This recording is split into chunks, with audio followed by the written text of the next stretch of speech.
నమస్తే welcome to GTV Telangana news ముందుగా headlines Somajiguda press club లో బీసీ న్యాయవాదుల సమావేశంలో పాల్గొన్న ఈటెల రాజేందర్ నిమ్స్ లో విద్యార్థినులను పరామర్శించిన అనంతరం మీడియాతో మాట్లాడుతున్న ఎమ్మెల్సీ కవిత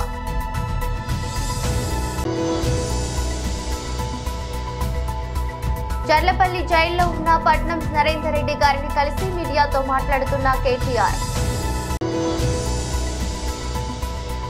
ఇక నుండి ఎమ్మెల్యేలందరూ అక్కడే ఉండాలి సీఎం చంద్రబాబు నాయుడు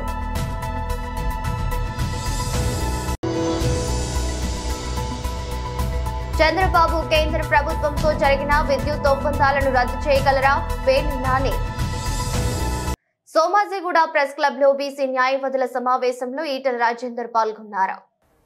అసెంబ్లీకి రిజర్వేషన్ లేవు, కౌన్సిల్కి రిజర్వేషన్ లేవు, పార్లమెంట్ కూడా రిజర్వేషన్ లేవు బీసీలకు, ఓబీసీలకు. కానీ పవర్ వాళ్ళ దగ్గర ఉన్నప్పటికి కూడా, వాళ్ళే నాయకత్వం వహిస్తున్నప్పటికి కూడా వీళ్ళకి ఇవ్వకపోతే సీట్లు రావు, ఓట్ల కాడ వాళ్ళు ఉన్నారు, వాళ్ళని విస్మరిస్తే మనం అధికారులు రావనే దాంతో భయంతోనే ఇస్తాను, కాబట్టి అక్కడక్కడ వస్తున్నారు. అక్కడ కూడా పోటీలో తట్టుకోలేక సీట్లు వచ్చినప్పటికి కూడా అనేక దిక్కులో ఓడిపోయిన చేత మనం చూస్తున్నాం. ఇక్కడ రెండవది ఏంటంటే, ఈ మొత్తం వ్యవస్థ నడిపే దాంట్లో మొట్టమొదటిగా చట్టసభలో ఉన్న వాళ్ళే చాలా కీలకమని మనం అంటాం ప్రజాస్వామ్యాల్లో. ఆ తర్వాత బ్యూరోక్రసీ కూడా ఉంటుంది, బ్యూరోక్రసీకి అనుబంధంగా ఉండే అనేక రంగాలు ఉన్నాయి. ఇన్ని రంగాల్లో ఈ జాతులు, మన వర్గాలు గొప్పగా రాణిస్తున్నప్పుడు, గొప్పగా పని జరుగుతున్నప్పుడు ఈ ఒక్క రంగంలో ఎందుకు రాణించట్లేదో మరి వాళ్ళే చెప్పాలి. ఈ ఒక్కటే రంగం అంటే దాదాపు అన్నిట్లో ఉంది. ఇంకొక మూడవ మాట ఏంటంటే, అసలు ఈ కులాల పరంగా కూడా చూస్తే నాకు తెలిసి కొన్ని కులాలు తప్ప అన్ని కులాలు ఒకడ బీసీగా ఉంటారు, ఒక ఎస్టీగా ఉంటాడు, ఒకడ ఎస్టీగా ఉంటారు. ఇవాళ ఇంతేందుకు ఇక్కడ ఉన్నటువంటి కొన్ని ఆధిపత్య కులాలు మీరు అంటారు. ఒక రాష్ట్రానికి పోతేనేమో ఎస్సీలుగా ఉన్నారు, మహారాష్ట్రకి పోతే ఈ పక్క రాష్ట్రం కర్ణాటక పోతే బీసీలుగా ఉన్నారు, ఈ ఆంధ్రప్రదేశ్ రాష్ట్రంలో ఓసీలుగా ఉంటారు, కర్ణాటక పోతే బీసీలుగా ఉంటారు. అంటే ఎందుకో లోతుగా అధ్యయనం జరగట్లేదు. నేను మొన్న శ్రీనివాస్ ఇట్లా జనగణన అన్నప్పుడు మరి జనగణన జరగాలి, దేశవ్యాప్తంగా జరిగితే అయ్యేటట్టు ఉండదో లేదో, ఎందుకంటే ఇక్కడ ఉంటున్న ఓసీ అయిపోయి అక్కడ పోతే బీసీ అయిపోయి మరి ఎట్లా గుర్తించాలని, ఇక్కడ ఉంటే బీసీ ఉండే అక్కడ పోతే ఎస్సీ ఉండే అని చెప్పి ఇట్లా అనేక రకాల వైవిధ్యాలున్నాయి. అందువల్ల ఈ దేశంలో కొద్దిమంది తప్ప అందరికందరూ ఏదో ఒక దగ్గర రిజర్వేషన్లో ఉన్నారు. ఆ విషయం మనం మర్చిపోవద్దు. తీసుకోవడానికో మంచిగా మురిసి తీసుకుంటారు, చెప్పుకోవడానికి మాత్రం సిగ్గుపడతా ఉంటారు. నేను ఒక ఆయనతో ఆర్గ్యుమెంట్ పెట్టినా, నువ్వు ఇంత పెద్ద మాట్లాడుతున్నావు, అక్కడ పోతే ఏంటిది అని సర్టిఫికేట్ అంటే అంటాడు. ఇచ్చిపుచ్చుకునే సంబంధాలను ఇక్కడ ఒక్కడికి నేను పేరు చెప్పడం మంచిగా ఉండదు, ఇంకా శ్రీనివాసం డైరెక్ట్ చెప్తాను, నేను చెప్పలేను కాబట్టి చెప్తున్నాను. నేను ఒక కులానికి వ్యతిరేకం కాదు, ఒక మతానికి వ్యతిరేకం కాదు, నేను ఒక జాతికి వ్యతిరేకం కాదు. నేను వ్యతిరేకం వివక్షకు వ్యతిరేకం, దుర్మార్గానికి వ్యతిరేకం, అణచివేతకు వ్యతిరేకం, పేదరికానికి వ్యతిరేకం. అన్నిటికంటే ముఖ్యంగా అంబేద్కర్ గారు అయితే ఒక గొప్ప రాజ్యాంగం ఇచ్చిందని చెప్పి మనం అందరం కొన్ని వేల సార్లు వల్లెపిస్తూ ఉంటాము. నిమ్స్ లో విద్యార్థినులను పరామర్శించిన అనంతరం మీడియాతో ఎమ్మెల్సీ కవిత మాట్లాడారు. మంచిర్యాల నుండి నిమ్స్కి షిఫ్ట్ చేసి దాదాపు 15-17 రోజులు అవుతున్నా కూడా ఇప్పుడు నేను చూసొచ్చినటువంటి పాప ఇంకా కూడా వెజిటేటివ్ స్టేట్లోనే ఉన్నది. దాదాపుగా వెంటిలేటర్ మీదనే చాలా రోజుల నుంచి ఉన్నటువంటి సందర్భం. మనము చాలా బాధతో కూడినటువంటి పరామర్శ ఇది. ప్రభుత్వాన్ని మేము డిమాండ్ చేస్తూ ఉన్నాం, విజ్ఞప్తి చేస్తూ ఉన్నాం. పసిబిడ్డల ప్రాణాలు పోతూ ఉంటే పట్టనట్టు ఉండడం సరికాదు. ఈ ప్రభుత్వం వచ్చి 11 నెలలైతే దాదాపుగా నెలకు 3 మంది యావరేజ్గా ఇప్పటికే 42 మంది బిడ్డలు ప్రభుత్వ పాఠశాలల్లో చదువుతున్నటువంటి వాళ్ళు కేవలం ప్రభుత్వం యొక్క నిర్లక్ష్యంతో ఫుడ్ పాయిజనింగ్ వల్ల చనిపోవడం జరిగింది. అంటే యావరేజ్గా 10 రోజులకు ఒక పసిబిడ్డ ప్రాణాన్ని ఈ ప్రభుత్వం పొట్టన పెట్టుకుంటా ఉన్నది. ఇది సరైనటువంటి వైఖరి కాదు. అన్ని సంక్షేమ శాఖలు కూడా గౌరవ ముఖ్యమంత్రి గారి దగ్గర ఉండడంతో మరి వారి సమయం వెచ్చించలేకపోతున్నట్టుగా కనపడతా ఉన్నది. ఒక్క 10 నిమిషాలు మీరు పాఠశాలల్ని పసిబిడ్డల గురించి ఆలోచించి రివ్యూ చేసినట్టయితే ఈ ప్రాణాలన్నీ కూడా కాపాడేటటువంటి పరిస్థితి ఉంటుంది. నిన్న పేపర్లో చూసాం, నారాయణపేటలో హాస్టల్లో అన్నంలో పురుగు వచ్చిందని చెప్పి పిల్లలందరూ ధర్నా చేస్తే స్వయంగా ముఖ్యమంత్రి గారు మరి రివ్యూ చేసిన తర్వాత తెల్లారి మర్నాడు కూడా మళ్ళీ అదే సీన్ రిపీట్ అయితే పిల్లలంతా ఇప్పుడు కూడా ధర్నా చేస్తున్నటువంటి పరిస్థితి మరి కనబడతా ఉంది. దయచేసి ఈ ప్రభుత్వాన్ని విజ్ఞప్తి చేస్తూ ఉన్నాం, మీ ప్రాధాన్యతను గుర్తించండి. బిడ్డల ప్రాణాలు ప్రాధాన్యమైనటువంటి అంశంగా మీరు స్వీకరించి తక్షణమే చర్యలు చేపట్టవలసిందిగా నేను డిమాండ్ చేస్తూ ఉన్నాను. నేను ఎస్టీ వెల్ఫేర్ అధికారి గారు శరత్ గారితో కూడా మాట్లాడడం జరిగింది. మరి వారు మేము చూస్తున్నాము, అన్ని రకాలుగా చర్యలు తీసుకుంటున్నామని చెప్తున్నప్పటికీ ఆదిలాబాద్ టు ఆలంపూర్ మీరు ఏ ఒక్క పాఠశాల చూసినా, ప్రభుత్వ గురుకుల కావచ్చు, ఆశ్రమ పాఠశాల కావచ్చు, ఏది చూసినా కూడా ప్రతి పాఠశాలలో ఏదో ఒక ఇన్సిడెంట్ జరిగింది. ఈ 42 మంది పిల్లలు 11 నెలల్లో చచ్చిపోయింది. అన్ని జిల్లాల నుండి ఉన్నారు. కాబట్టి ఓవరాల్గా ఈ పాఠశాల వ్యవస్థనంతా కూడా మరి ధ్వంసమైనటువంటి పరిస్థితి కనబడతా ఉంది. కాబట్టి దాని మీద ఫోకస్ చేయవలసిందిగా మేము ప్రభుత్వాన్ని డిమాండ్ చేస్తూ ఉన్నాం.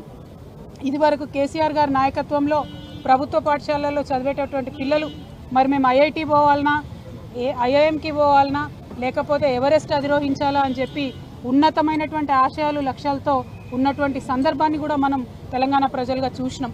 కానీ ఈ 11 నెలల్లోనే మరి ఆ పాఠశాలలు ఈ దుస్థితికి చేరుకొని 10 రోజులకు ఒక పసిబిడ్డ ప్రాణం పోతుంటే కూడా ఉలుకు పలుకు లేకుండా ప్రభుత్వం ఉండడాన్ని మేము తీవ్రంగా ఖండిస్తూ ఈ అంశాన్ని సీరియస్గా తీసుకొని గౌరవ ముఖ్యమంత్రి గారు ఇంటర్ఫియర్ అయ్యి తక్షణమే ఈ పరిస్థితిని చక్కబెట్టాలని చెప్పి ప్రభుత్వాన్ని డిమాండ్ చేస్తూ ఉన్నాం.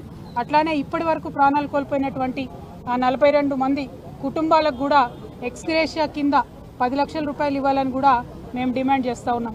పోయిన ప్రాణం వెలకట్టలేనిది, పోయిన ప్రాణాన్ని తీసుకురాలేము, బిడ్డ దూరమైనటువంటి దుఃఖాన్ని తీర్చలేము. కానీ వారి ఆర్థిక కష్టాలలో స్వావలంబన ఇవ్వాల్సినటువంటి కనీస బాధ్యత ప్రభుత్వానికి ఉంటుంది. కాబట్టి 10 లక్షల రూపాయల ఎక్స్గ్రేషియా కూడా ఆ పిల్లల కుటుంబాలకు ఇవ్వాలని చెప్పి ఈ సందర్భంగా డిమాండ్ చేస్తూ ఉన్నాం. Thank you. జై తెలంగాణ. చర్లపల్లి జైల్లో ఉన్న పట్నం నరేందర్ రెడ్డిని కలిసి కేటీఆర్ మీడియాతో మాట్లాడారు. మా సోదరుడు కొడంగల్ మాజీ శాసనసభ్యుడు పేద గిరిజన దళిత బలహీన వర్గాల రైతుల తరపున పోరాటం చేసిన పాపానికి ఈరోజు జైలు పాలై రేవంత్ రెడ్డి కక్షపూరిత వైఖరి వల్ల జైల్లో శిక్షణ అనుభవిస్తున్న, చేయని తప్పుకు శిక్షణ అనుభవిస్తున్న మా సోదరుడు నరేందర్ రెడ్డి గారిని కలిసి నేను, మా మహబూబ్ నగర్ జిల్లా పార్టీ అధ్యక్షులు మాజీ మంత్రి లక్ష్మారెడ్డి గారు, మరొక మాజీ మంత్రి పెద్దలు శ్రీనివాస్ గౌడ్ గారు, మాజీ హోంమంత్రి ఎమ్మెల్సీ మహమూద్ అలీ గారు, ఉప్పల్ ఎమ్మెల్యే లక్ష్మారెడ్డి గారు, మేడ్చల్ జిల్లా పార్టీ అధ్యక్షుడు ఎమ్మెల్సీ షంబీపూర్ రాజు గారు, మల్కాజ్గిరి పార్లమెంటు మొన్ననే పోటీ చేసిన బీఆర్ఎస్ అభ్యర్థి రాగిడి లక్ష్మారెడ్డి గారు అందరం కలిసి వారిని పరామర్శించడం జరిగింది. నేను పట్నం నరేందర్ రెడ్డి గారికి మనస్ఫూర్తిగా అభినందనలు తెలియజేస్తా ఉన్నాను. ఎందుకు అంటే ఆయనని కలిసినంతసేపు ఆయన మాకు చెప్పింది ఒకటే, మాట్లాడింది ఒకటే. అన్న, నా గురించి వదిలేయండి, నేను బాగానే ఉన్నాను, నేను బాగానే ఉంటాను. చేయని తప్పుకు ఇవాళ 30 మంది అమాయక పేద రైతులను జైల్లో పెట్టినారు. వాళ్లను విడిపించండి, వాళ్ల కోసం పోరాటం చేయండి, మా కొడంగల్ రైతుల పక్షాన నిలబడండి, మా కొడంగల్ గిరిజనుల కోసం కొట్లాడండి, మా కొడంగల్లోని దళిత బలహీన వర్గాల రైతుల భూములు గుంజుకుంటున్నారు, అక్కరలేని ఫార్మా విలేజ్ ను రుద్దుతున్నారు అని చెప్పి ఆయన బాధపడతా ఉన్నాడు. వాస్తవం ఏంటి అంటే ఈరోజు సంగారెడ్డి జైలు నుంచి మొదలు పెడితే చెర్లపల్లి జైలు దాకా అమాయకులేమో జైల్లో ఉన్నారు. కానీ కొడంగల్ నుంచి కొండారెడ్డిపల్లి దాకా అరాచకాలు చేస్తున్న దుర్మార్గులేమో ఇవాళ గద్దెనెక్కి కూర్చున్నారు. మీరు చూస్తా ఉన్నారు. కొడంగల్లోనేమో పేద రైతుల భూములు గుంజుకునే ప్రయత్నం ఒకవైపు, ఇష్టం వచ్చినట్టు భూములు ఇవ్వమంటే అర్ధరాత్రి ఇండ్ల మీద పడి ఆడవాళ్లు చిన్నపిల్లలను చూడకుండా అరాచకాలు చేస్తున్నది కాంగ్రెస్ ప్రభుత్వం రేవంత్ రెడ్డి నాయకత్వంలో. మరొకటి నిన్ననే చూసినాం. కొండారెడ్డిపల్లి రేవంత్ రెడ్డి సొంత ఊరు. ఒక మాజీ సర్పంచ్ పెద్ద ఆయన సాయిరెడ్డి 85 ఏళ్లు ఇదే రేవంత్ రెడ్డి కోసం మన ఎలక్షన్లో కూడా తిరిగిండు, ఓట్లేయించిండు. అట్లాంటి పెద్ద ఆయన మీద కూడా ఇవాళ పగబట్టి ఆయన ఇంటికి అడ్డంగా గోడగట్టి తవ్వలేకుండా చేస్తే ఆ క్షోభ, ఆ అవమానం సొంత ఊరిలో సర్పంచ్గా పనిచేసిన ఊరిలో ఇంతటి అవమానం అని చెప్పి ఆ క్షోభతో నిన్న ఆత్మహత్య చేసుకున్న పరిస్థితి. ఇవాళకి కూడా కల్వకుర్తిలో ఆయన భౌతిక కాయం ఇంకా అట్లే ఉంది. నియంతల పాలనలో, దుర్మార్గుల పాలనలోనే ఇట్లాంటి ఆంక్షలు చూస్తాం. ఇండ్ల కడ్డంగా గోడలు కట్టే పరిస్థితి ఎక్కడన్నా ఇదివరకు ఉండేనా? మేం లేదా ప్రభుత్వంలో 10 ఏళ్లు ఎన్నడన్నా ఇట్లాంటి వార్తలు విన్నారా? సొంత ఊరైతే, సొంత కాన్స్టిట్యున్సీ అయితే నీ సామ్రాజ్యమా? నువ్వేమైనా రారాజువా? నువ్వేమైనా చక్రవర్తివా? లేక 1000 ఏళ్లు బతకనికి వచ్చినవా? సొంత ఊరైతే, సొంత నియోజకవర్గం అయితే నేను ఆడింది ఆట పాడింది పాట అంటే నువ్వు నియంత కాదు, నువ్వు చక్రవర్తివి కాదు రేవంత్ రెడ్డి. నీలాంటి వాళ్ళు చాలా మంది కొట్టుకపోయినారు, నువ్వు కూడా కొట్టుకపోతావు. ఒకటి మాత్రం పక్కా, ఇవాళ కొడంగల్ నుంచి కొండారెడ్డిపల్లి దాకా కాంగ్రెస్ ప్రభుత్వం చేస్తున్న అరాచకాలు, శిశుపాలుడి తప్పులు ఎట్లయితే ప్రజలు ఆనాడు లెక్కబెట్టినారో ఇప్పుడు రేవంత్ రెడ్డి పాపాలు కూడా అట్లే లెక్కబెడతా ఉన్నారు. ఇక నుండి ఎమ్మెల్యేలందరూ అక్కడే ఉండాలని సీఎం చంద్రబాబు నాయుడు తెలిపారు. ఈ రోజు డిస్కస్ చేయాల్సింది అమరావతి, మనం డిస్కస్ చేయలేకపోయాం. కానీ దానికి కూడా ప్రణాళిక ఇచ్చాం. అన్ని కూడా టెండర్స్ అన్ని కూడా క్యాన్సిల్ చేసి మళ్ళా టెండర్స్ అన్ని పిలిచాం. ఇవన్నీ పిలిచి దానికి కూడా క్లియర్ కట్గా నెక్స్ట్ మీరు చూస్తే 15/12/2024 ప్రారంభించి 6 నెలల్లో మీరు కూడా ఎమ్మెల్యేలంతా ఇక్కడే ఎమ్మెల్యే క్వార్టర్స్ మీకు ఇస్తున్నాం. ఎక్కడ సిటీకి పోయే పని లేకుండా, ఎక్కడికో పోయే పని లేకుండా ఎమ్మెల్యే క్వార్టర్స్లో ఉండి అసెంబ్లీకి వచ్చే పరిస్థితిలో అక్కడ క్లబ్ కానీ అవన్నీ కూడా పెట్టి మీకు ఏ ఇబ్బంది లేకుండా చేయడం కోసం చేస్తున్నాం. ఇది కాకుండా క్వార్టర్స్ అన్నీ కూడా group D, group B gazette officers quarters అన్నీ 9 నెలల్లో, అంటే 15వ తారీఖు డెడ్ లైన్, అక్కడ టెండర్స్ పూర్తవుతాయి. అక్కడి నుంచి 9 నెలల్లో పూర్తవుతాయి. NGOs, IAS, AAS quarters, ministers quarters, judges bungalows ఇవన్నీ కూడా 9 నెలల్లో పూర్తవుతాయి. ఎల్పిఎస్ ఇన్ఫ్రాస్ట్రక్చర్ జోన్ 1, 2, 3, 4, 5, 6 ఇవన్నీ 24 నెలల్లో పూర్తి చేస్తాం. ఎల్పిఎస్ ఇన్ఫ్రాస్ట్రక్చర్ 7, 8, 9, 10, 11, 12A 24 నెలల్లో పూర్తి చేస్తాం. సెక్రటరియట్ టవర్స్ 30 నెలల్లో పూర్తి చేస్తాం. హైకోర్టు 30 నెలలు, అసెంబ్లీ 30 నెలలు, public private sector land allotments అన్ని కూడా పూర్తి చేసి బిల్డింగ్లు కూడా 24 నెలల్లో పూర్తి చేయాలనుకుంటున్నాం. మ్యాక్సిమం 30 నెలల్లో 3 దగ్గర 30 నెలలు అంటే లెస్ దెన్ 3 years 3 సంవత్సరాల్లో అమరావతికి ఒక షేప్ తీసుకొచ్చి మళ్ళీ ఇక్కడ కూర్చున్నప్పుడు గర్వపడేవిధంగా అమరావతి వస్తుంది. దానికి కూడా స్టార్ట్ చేస్తున్నాం. దీనికి కూడా ఒక 50,000 కోట్ల రూపాయలు పెట్టుబడి పెడుతున్నాం. కాబట్టి 50,000 కోట్ల రూపాయలు ప్రాథమిక అంచనా. దీనికోసం ముందుకు పోతున్నాం అని చెప్పి కూడా మీకు తెలియజేస్తున్నా. ఇది కరీంనగర్ లో హోంశాఖ సహాయ మంత్రి శ్రీ బండి సంజయ్ ప్రెస్ మీట్ నిర్వహించారు. కాబట్టి మహారాష్ట్రలో కాంగ్రెస్ పార్టీ కూటమి, ఐఎన్డీఏ కూటమి ఎన్ని అబద్ద ప్రచారాలు చేసినప్పుడు కూడా ఇవాళ ప్రజలు వాటిని నమ్మలేదు. నరేంద్ర మోడీ గారి నాయకత్వం మీరు, నరేంద్ర మోడీ గారి యొక్క అభివృద్ది మంత్రమాట పనిచేసింది. వారి విశ్వాసాన్ని నమ్మకం ప్రజలు రెండవసారి ఇవాళ ఎన్డీఏ కూటమికి అధికారాన్ని అప్పయ్యారు. ఒకసారి ప్రభుత్వంలోకి వచ్చినాక నెక్స్ట్ టైం మెజార్టీ తగ్గుతుంది. కానీ ఈసారి మెజార్టీ విపరీతంగా పెరిగింది సార్. కానీ ఉద్దవ్ ఠాకరే లాంటి శివసేన పార్టీలు వాళ్ళ ఐడియాలజికల్ దానికి విరుద్ధంగా, హిందుత్వానికి విరుద్ధంగా, హిందూ ధర్మానికి విరుద్ధంగా వివరించే పార్టీలతో కుమ్మక్కు కావడం వల్ల మొత్తం అడ్రస్ లో కూడా గల్లంతైపోయినాయి పార్టీలను కూడా. కానీ మహారాష్ట్రలో హిందూ సమాజం వాళ్ళ చైతన్యాన్ని చాటింది. ఎంఐఎం పార్టీతో కాంగ్రెస్ పార్టీ కుమ్మక్కై ఓట్లను చీల్చే ప్రయత్నం చేశారు. అనేక రకాల కుట్రలు చేశారు. కానీ అక్కడ ధర్మం గెలిచింది. ప్రజలు చీలిపోద్దని చెప్పి బటెంగేతో కటెంగే అని చెప్పి ఒక సందేశం అది ప్రజలకు వెళ్ళింది. ప్రజల వాళ్ళ ఐక్యతను ప్రదర్శించారు. మహారాష్ట్ర ప్రజల ఐక్యతనే ఇలా ఎన్డీఏ కూటమికి విజయానికి నాంది. వాళ్ళ ఇలా సమాజం ఐక్యంగా ఉంటే ఏ విధంగా ఫలితాలు వస్తాయో ఇలా మహారాష్ట్ర ఫలితాలు స్పష్టం చేసినాయి. కాంగ్రెస్ పార్టీ విపరీతంగా తెలంగాణ నుంచి డబ్బులు మొత్తం కాంగ్రెస్ పార్టీకి పోయినాయి. మహారాష్ట్రలో ఖర్చు పెట్టిన డబ్బంతా ఇటు తెలంగాణ నుంచి అటు కర్ణాటక నుంచి సంచులకు సంచులు పోయినాయి. వేల కోట్ల రూపాయలు పోయినాయి.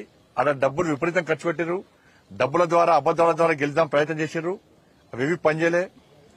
మహారాష్ట్రలో కాంగ్రెస్ కూటమికి ఓటమికి కారణం కాంగ్రెస్ తెలంగాణ కర్ణాటక రాష్ట్రాల ప్రభుత్వాల యొక్క వైఫల్యాలే. అట ఆ కూటమికి వైఫల్యానికి ఓడిపోవడానికి కారణం. ఎందుకంటే హిమాచల్ ఎన్నికల పేరు చెప్పి కర్ణాటకలో గెలిచారు.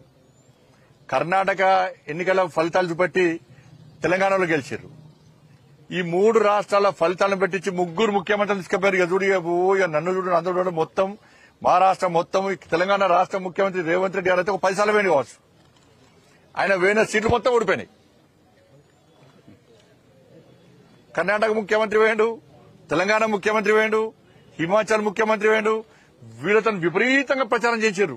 మేము ఇన్ని హామీలు ఇచ్చినాం, ఈ గ్యారెంటీ ఇచ్చినాం, 10 గ్యారెంటీలు అక్కడ పాంచన్యాయం అని చెప్పి కర్ణాటకలా, 6 గ్యారెంటీలు అని చెప్పి తెలంగాణలో మేము అమలు చేస్తామంటే ప్రజలు ఇక్కడ ఏ విధంగా ధోకా చేసింది కాంగ్రెస్ పార్టీ, ఏ విధంగా నమ్మక ద్రోహం చేసింది 3 రాష్ట్రాల్లో, ఏ విధంగా ప్రజలను వంచింది, ఎన్నికల ముందు హామీలు ఇచ్చే విధంగా మోసం చేసింది, తిరిగి మహారాష్ట్రలో ఏ విధంగా తప్పుడు ప్రచారం చేస్తుందో ప్రజలు విశ్వసించరు, ఆ నమ్మిరు, వాళ్ళ అన్ని వాస్తవ విషయం గ్రహించారు. కాబట్టి మన కాంగ్రెస్ పార్టీ ఓటమికి కారణం తెలంగాణలో కాంగ్రెస్ ప్రభుత్వం, కర్ణాటకలో కాంగ్రెస్ ప్రభుత్వం, హిమాచల్లో కాంగ్రెస్ ప్రభుత్వం యొక్క వైఫల్యాలు, ఇచ్చిన హామీలు నెరవేర్చకుండా ఉల్టా తప్పుడు ప్రచారం చేయడం వల్లనే ఇలా మహారాష్ట్రలో కాంగ్రెస్ కూటమి ఓటమి చెందింది.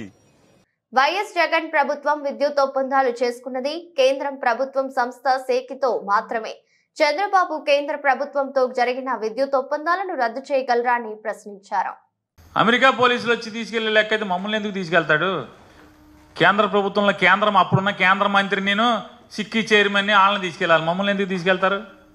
మా ఒప్పందం ఎవరితో? జగన్మోహన్ రెడ్డి గారి ప్రభుత్వం ఒప్పందం ఎవరితో? కేంద్ర ప్రభుత్వంతో కదా. అదాని దగ్గర ఎందుకు కొనుక్కుంటున్నారో, ఎంత కొనుక్కుంటున్నారో, ఎలా కొనుక్కుంటున్నారో వాళ్ళు కదా కొనుక్కున్నది. మేము మోడీ ప్రభుత్వం దగ్గర కొనుక్కుంటాక ఒప్పందం అయ్యాం. మేము మోడీ ప్రభుత్వానికి కరెంటు కొంటాం, డబ్బులు కడతాం. మోడీ ప్రభుత్వం ఎవరి దగ్గర కొనుక్కుంటే వాళ్ళు కదా, మాకేం సంబంధం? వాళ్ళు చంద్రబాబు దగ్గర కొంటారా, రామోజీ గారి అబ్బాయి దగ్గర కొంటారా, అదానీ దగ్గర కొంటారా, లేదా ముఖేష్ అంబానీ దగ్గర కొంటారా? ఎవరి దగ్గర కొంటే మాకేం సంబంధం? మాకు కరెంటు కావాలి. ఇప్పుడు ఆయన జయశంకర్ గారు, ఆయన ఎవరో చెప్తున్నాడు కదా, జయశంకర్ గారే కదండి విదేశాంగ మంత్రి. మాకెందుకే రష్యా యుద్ధం ఆయిల్ అయితే, ఏ ఆయిల్ అయితే మాకెందుకు? మాకు తక్కువకి ఆయిల్ వస్తుంది, నువ్వు ఆయిల్ కొనుక్కుంటున్నావు అన్నారు. ఇప్పుడు మనకేంటి, ఆర్టీసీ ఉంది, ఆర్టీసీ ఐఓసీఎల్ దగ్గర బీపీసీఎల్ దగ్గర ఆయిల్ కొనుక్కుంటుంది. అది యుద్ధం దగ్గర కొనుక్కొస్తే ఎక్కడి నుంచి రష్యా నుంచి కొనుక్కొస్తే మనకెందుకు? బీపీసీఎల్ అమ్ముతుంది, ఐఓసీఎల్ అమ్ముతుంది. మేము కేంద్ర ప్రభుత్వంతో ఒప్పందం చేసుకున్నాం.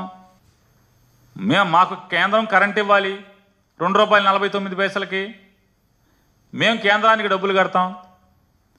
కేంద్రం మోడీ ప్రభుత్వం ఎవరి దగ్గర కొనుక్కుంటే మాకేంటి? మాకు కరెంటు కావాలి, కానీ అది ఎవడ కరెంట్ అయితే మాకేంటి? మాకేం సంబంధం? ఒకవేళ చంద్రబాబు నాయుడు గారు, రామోజీరావు గారు అబ్బాయి చెప్పినట్టు అమెరికా పోలీసులు వస్తే మా దగ్గరికి ఎందుకు వస్తారు? మోడీ గవర్నమెంట్లో ఎవడెవడు ఉన్నాడో వాళ్ళ దగ్గరికి వెళ్తారు, కానీ మాకేం సంబంధం? మా తెలీదు ఇవన్నీ. మీరు రాసేస్తే జనాలకు తెలీదా? మాకండి జనాలకని చెప్తున్నా, జనాలకు తెలీదా? మేమేమో కేంద్ర ప్రభుత్వంతో ఒప్పందం చేసుకోవటం ఏంటి? అదానీ పాపాలు చేస్తే అంటే అదానీది వ్యాపారం. మేము అదానీ వచ్చి ఇక్కడ వ్యాపారాలు పెడితే జగన్ గారితో వచ్చి కలిసి ఆంధ్రప్రదేశ్ రాష్ట్రంలో బోల్ని వ్యాపారాలు పెట్టాడు. వ్యాపారాలు పెడితే అదేమో బూతు, అక్రమ సంబంధం. అదే లోకేష్ను చంద్రబాబు నాయుడుతో వ్యాపారాలు పెడితే ఆహా ఓహో అదాని బద్దలు తీసేస్తున్నాడు, అదాని భారీ పెట్టుబడులు. Team India player Tilak Varma T20 cricket లో వరుసగా 3 ఇన్నింగ్స్ లో సెంచరీలు బాదాడు. దీంతో టీ20లో హ్యాట్రిక్ శతకాలు నమోదు చేసిన తొలి భారత ఆటగాడిగా తిలక్ వర్మ రికార్డుకెక్కాడు. సయ్యద్ ముస్తాక్ అలీ ట్రోఫీలో భాగంగా ఈ రోజు రాజ్కోట్ లో మేఘాలయతో జరిగిన మ్యాచ్ లో ఈ ఆటగాడు స్వైర విహారం చేశాడు. హైదరాబాద్ కెప్టెన్ గా ఉన్న తిలక్ ఓపెనర్ గా బరిలోకి దిగి కేవలం 67 బంతుల్లోనే 151 పరుగులు చేశాడు. ఇందులో 14 బౌండరీలు, 10 సిక్సర్లు ఉన్నాయి. 225.6 స్ట్రైక్ రేట్ తో బ్యాటింగ్ చేయడం విశేషం. తిలక్ కేవలం 18 బంతుల్లోనే 6 ఫోర్లు, 3 సిక్సర్లతో 50 పరుగులు చేశాడు. దీంతో తిలక్ విధ్వంసం ఎలా కొనసాగిందో అర్థం చేసుకోవచ్చు. కాగా 22 ఏళ్ల తిలక్ దక్షిణాఫ్రికా టూర్ లో టీమిండియా ఆడిన 3-4 మ్యాచ్ల్లో వరుసగా సెంచరీలు బాదిన విషయం తెలిసిందే. సెంచరీలో 107 నాట్అవుట్. జోహెన్నెస్ బర్గ్ లో కూడా అజేయంగా 120 పరుగులు చేశాడు. ఇప్పుడు అదే ఫామ్ ను దేశవాళీ టీ20లో కొనసాగిస్తూ హ్యాట్రిక్ శతకం నమోదు చేశాడు. అలాగే అతను టీ20లలో 150+ స్కోరు చేసిన మొదటి భారతీయ పురుష క్రికెటర్ గా నిలిచాడు. ప్రస్తుతం మహారాష్ట్ర తరపున ఆడుతున్న కిరణ్ నవ్గిరే 2022లో జరిగిన సీనియర్ మహిళల టీ20 ట్రోఫీలో అరుణాచల్ ప్రదేశ్ పై నాగాలాండ్ తరపున ఆడుతూ అజేయంగా 162 పరుగులు చేశారు. నేడు టాలీవుడ్ హీరో మంచు విష్ణు పుట్టినరోజు. ఈ సందర్భంగా ఆయనకు కన్నప్ప మూవీ టీం ప్రత్యేకంగా బర్త్డే విషెస్ తెలిపింది. ఈ మేరకు ఎక్స్ వేదికగా స్పెషల్ పోస్ట్ చేసింది. డైనమిక్ స్టార్ మంచు విష్ణుకి పుట్టినరోజు శుభాకాంక్షలు. మీ అంచెలంచెలమైన అంకిత భావం, అభిరుచి మా అందరికీ స్ఫూర్తినిస్తుంది. మీరు కన్నప్ప సినిమాకు ప్రాణం పోస్తున్నందుకు కృతజ్ఞతలు. మీ అన్ని భవిష్యత్తు ప్రయత్నాలకు శుభాకాంక్షలు అంటూ చిత్ర బృందం ట్వీట్ చేసింది. ఇదిలా ఉంటే మంచు విష్ణు హీరోగా ముఖేష్ కుమార్ సింగ్ దర్శకత్వంలో తెరకెక్కుతున్న భారీ బడ్జెట్ సినిమా కన్నప్ప. ఈ చిత్రంలో మోహన్ బాబుతో పాటు మోహన్ లాల్, ప్రభాస్, శరత్ కుమార్, అక్షయ్ కుమార్, కాజల్ వంటి హేమీలు నటిస్తున్నారు. ఈ మూవీ 24 ఫ్రేమ్స్ ఫ్యాక్టరీ అవా ఎంటర్టైన్మెంట్ బ్యానర్లపై రూపొందుతుంది. ఇప్పటికే మేకర్ సినిమాలోని కీలక పాత్రల తాలూకు ఫస్ట్ లుక్ పోస్టర్లను విడుదల చేసి కన్నప్పపై భారీ హైప్ క్రియేట్ చేశారు. వార్తలు ముగించే ముందు మరోసారి హెడ్లైన్స్. సోమాజిగూడ ప్రెస్ క్లబ్ లో బీసీ న్యాయవాదుల సమావేశంలో పాల్గొన్న ఈటెల రాజేందర్. నిమ్స్ లో విద్యార్థినులను పరామర్శించిన అనంతరం మీడియాతో మాట్లాడుతున్న ఎమ్మెల్సీ కవిత.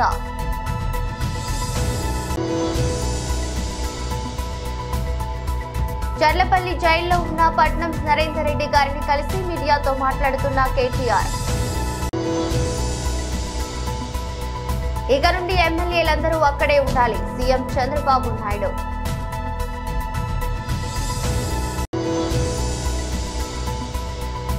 చంద్రబాబు కేంద్ర ప్రభుత్వంతో జరిగిన విద్యుత్ ఒప్పందాలను రద్దు చేయగలరా? పేర్ని నాని. ఈ దృష్టి బులెటిన్ మరో బులెటిన్లో మళ్ళీ కలుద్దాం. అంతవరకు సెలవు, నమస్కారం.